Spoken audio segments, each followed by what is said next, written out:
오늘은 지난 시간에 이어서 산장에서의 치명적 유혹 이후 벌어지는 이야기를 전해드리려 합니다. 그날 이후 아무 일 없던 듯 일상은 흘러갔지만 사람들의 시선은 이미 달라져 있었고 정순의 마음은 점점 더 깊은 수렁으로 빠져들고 있었습니다. 1장. 흔들리는 일상. 산행에서 돌아온 지 일주일이 지났습니다. 정수는 여느 때처럼 아침밥을 차려놓고 남편 기호를 깨웠습니다. 기호는 늘 그렇듯 무심한 표정으로 국을 떠먹고 말없이 신문을 펼쳤습니다. 정수는 그런 남편의 모습이 전보다 더 낯설게 느껴졌습니다. 이 사람은 내 남편인데 왜 이렇게 멀게만 느껴질까? 머릿속에는 산장에서의 새벽이 떠오르며 죄책감이 밀려왔습니다. 그러나 동시에 민우의 마지막 메시지가 다시 떠올랐습니다. 그날 이후 누나만 생각나요. 그녀의 심장은 또다시 흔들렸습니다. 2장. 다시 마주한 눈빛. 그 주말 산악회 정기 산행이 있었습니다. 정수는 혹시라도 민우와 마주치면 어색할까 두려웠습니다. 그러나 동시에 그를 다시 볼 수 있다는 생각에 마음은 설렘으로 가득했습니다. 산행 집결지에 도착했을 때 민우는 이미 와 있었습니다. 멀리서 눈이 마주쳤고 그는 살짝 고개를 끄덕이며 미소 지었습니다. 순간 정순의 얼굴은 화끈 달아올랐습니다. 회원들은 아무렇지 않게 인사를 나누었지만 일부의 시선은 예전과 달랐습니다.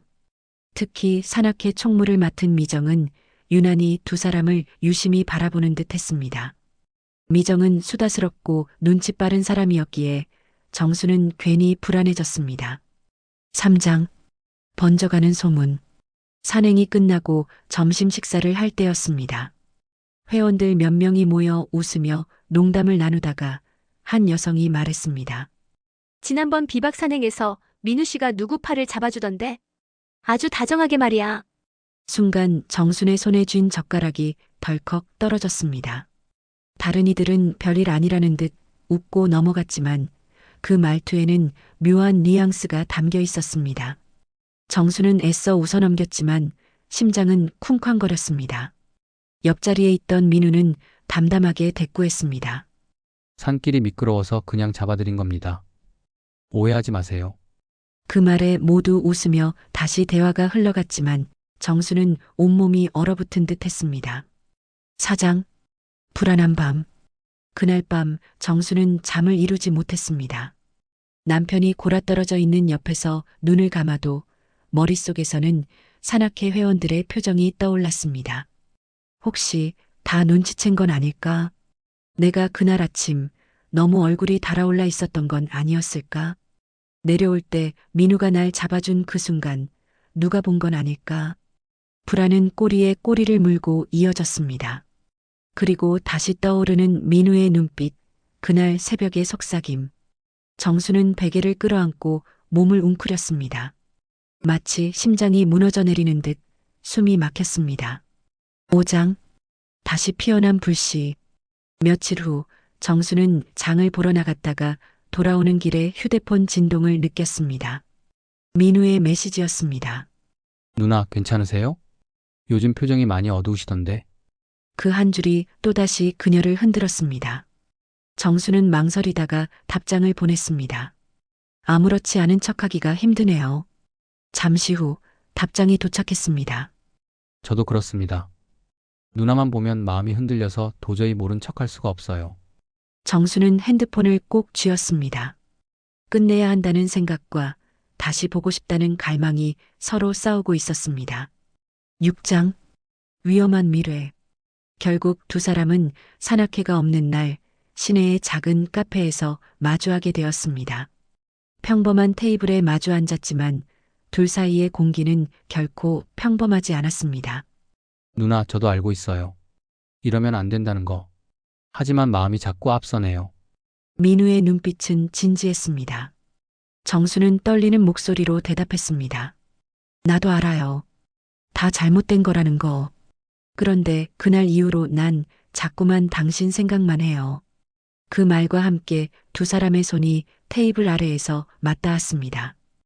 순간 정수는 세상이 멈춘 듯한 전율을 느꼈습니다. 7장. 번지는 의심. 하지만 세상은 그렇게 만만하지 않았습니다. 산악회 다음 모임에서 미정이 다시 은근한 농담을 던졌습니다. 민우 씨, 요즘 정순 언니 옆에서만 자주 보이던데. 두 분 사이 좋으신가 봐요? 사람들은 웃어넘겼지만 그 웃음에는 알 수 없는 날카로움이 숨어 있었습니다. 정수는 얼어붙었고 민우는 능청스럽게 받아쳤습니다. 그러나 정순의 등줄기에는 식은땀이 흘렀습니다. 8장. 무너져가는 벽. 집으로 돌아온 뒤 정수는 거울을 오래도록 바라봤습니다. 한때는 가정적인 아내이자 성실한 주부였던 자신. 지금은 비밀스러운 관계에 흔들리고 회원들의 시선을 두려워하는 모습이 낯설었습니다. 이 길을 계속 가면 어떻게 될까? 남편이 알게 된다면? 산악회 사람들에게 소문이 난다면? 두려움은 점점 커졌지만 민우의 존재는 더 크게 다가왔습니다. 그녀는 알았습니다. 이미 되돌릴 수 없는 강을 건너버렸다는 사실을. 에필로그. 비박 산행에서 시작된 불씨는 이제 더 이상 숨길 수 없는 불길이 되어가고 있었습니다. 회원들의 의심, 은근한 소문, 그리고 남편 기호조차 눈치채기 시작하는 순간이 다가오고 있었습니다. 정수는 두려움 속에서도 민우의 눈빛에서 벗어나지 못했습니다. 그들의 이야기는 이제 돌이킬 수 없는 길로 향하고 있었습니다.